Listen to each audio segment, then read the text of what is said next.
Dieu bénisse les fils et les filles d'Abraham qui sont scotchés sur le net, précisément sur PIMS TV. Que Dieu vous bénisse. Aujourd'hui, nous venons, par la grâce de Dieu, répondre à une question qui nous a été posée par une bien-aimée et une fille d'Abraham qui aime bien le Seigneur.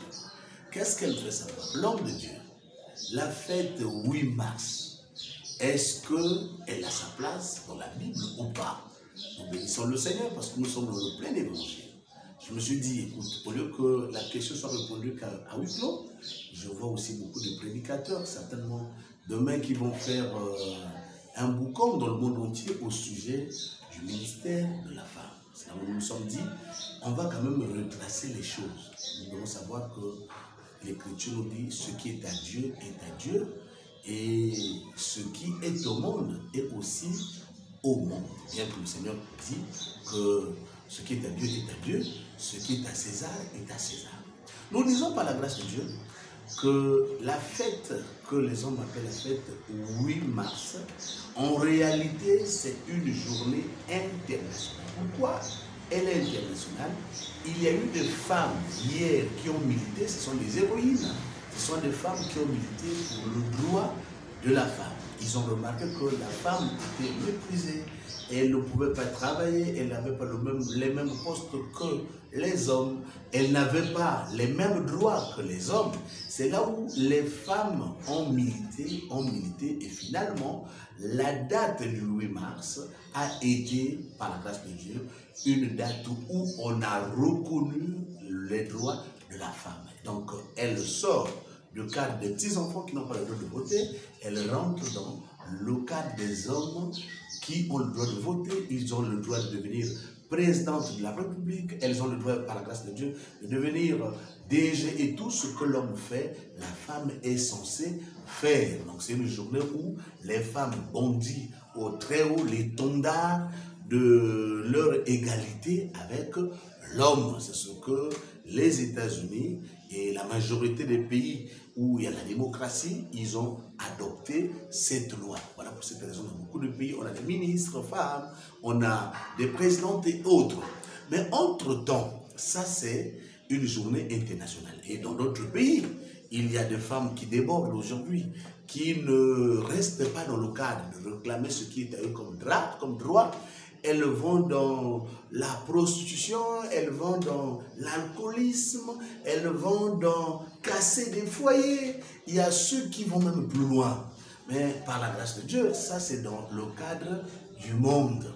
Nous louons le Seigneur parce que là où je suis là, si j'ai une directrice femme, je dois la respecter comme ma directrice. Si j'ai une présidente, je dois la respecter comme la première citoyenne du Congo, si cela était possible.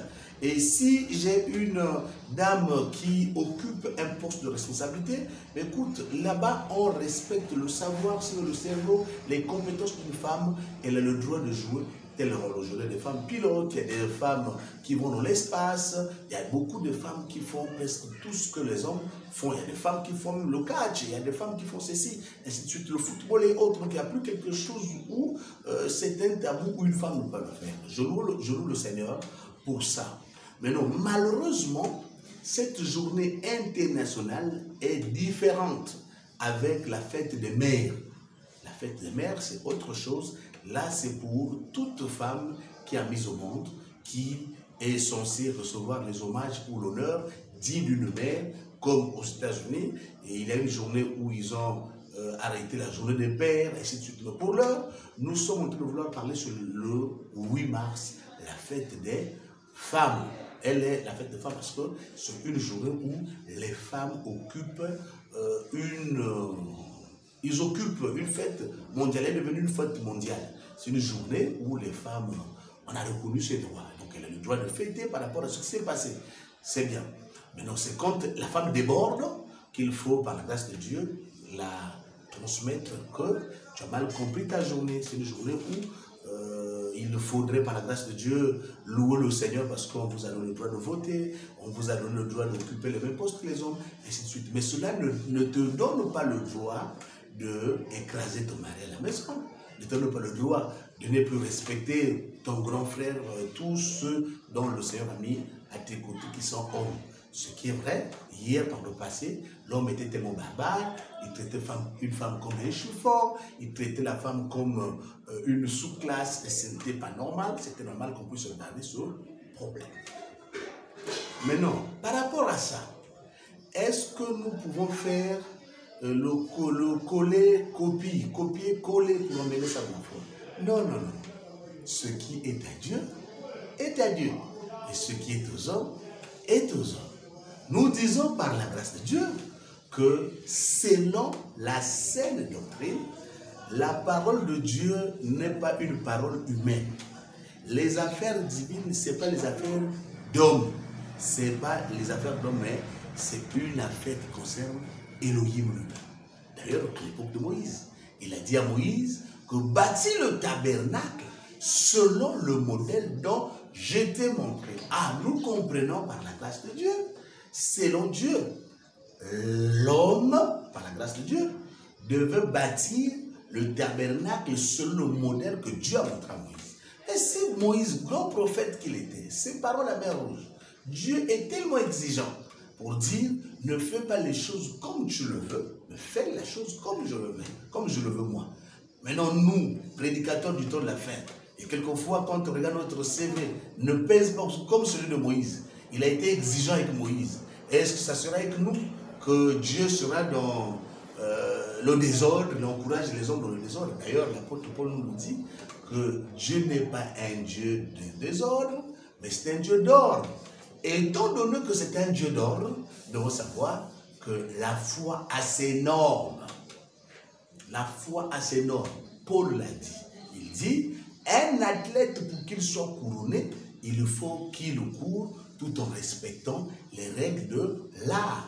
Nous aussi, nous disons par la grâce de Dieu qu'un serviteur de Dieu, une servante, pour qu'elle soit récompensée par le Seigneur dans son royaume, il faudrait qu'on sert d'après ses normes. Qu'est-ce que nous appelons, nous, par la grâce de Dieu? Les normes. Les normes du Seigneur, c'est sa saine doctrine ou c'est sa parole. Nous louons le Seigneur parce qu'il y a une belle écriture que je vais, par la grâce de Dieu, exploiter. C'est dans le livre de Proverbes. Là-bas, il est écrit qu'il a été donné à la nouvelle génération de ne pas déplacer les bornes établies par les anciens. Or, quand quelqu'un déplace les bornes, il est maudit, d'après le livre de Deutéronome. Donc, quand un homme veut bouger les bornes laissées par les anciens, il est maudit. Or, nous comprenons par la grâce de Dieu, Éphésiens 2, 20 nous dit, nous sommes fondés sur l'enseignement des prophètes. Nous sommes fondés sur l'enseignement des prophètes et des apôtres, Christ lui-même étant la pierre angulaire. Ça veut dire quoi? Quand on voit la chose de Dieu, on doit voir comment est-ce que les prophètes ont travaillé avec Dieu. Et si on ne voit pas la chose parmi les prophètes, on voit la chose parmi les apôtres. Si on regarde, si on ne trouve pas la chose parmi les apôtres, on retrouve la chose que nous devons pratiquer dans les enseignements laissés par le maître. Voilà l'expression facile de cette écriture. Je répète, Éphésiens chapitre 2, le verset 20. L'écriture nous dit, nous sommes fondés sur les enseignements des prophètes, des apôtres et des prophètes. Donc, les apôtres et des prophètes. Et Christ lui-même étant la pierre angulaire. Donc, c'est d'abord les prophètes qui sont arrivés avant, après les apôtres, après les prophètes viennent les apôtres, après les apôtres, le soubassement, c'est le Messie lui-même. Donc, on doit retrouver ça en Christ, on retrouve ça parmi les apôtres, sinon on retrouve ça par la grâce de Dieu, une chose que nous devons pratiquer dans les prophètes. Voilà l'expression que je vais dire. Donc, les anciens, c'est donc, dans notre génération, c'est donc, par la grâce de Dieu, les prophètes, ensuite les apôtres et le Mashiach lui-même, l'ancien du jour. Donc, on n'a pas la responsabilité de déranger ce que le maître avait laissé. Voilà pour cette raison, Paul dit qu'il a posé le fondement comme un sage architecte. Celui qui viendra bâtir, qu'il fasse attention, parce que l'œuvre de tout un chacun sera éprouvée par le feu. Or, éprouvé par le feu, dans le livre d'Ésaïe, il est écrit que Dieu exerce son jugement par le feu. Donc, en réalité, l'œuvre de tout un chacun sera un jour devant le jugement divin.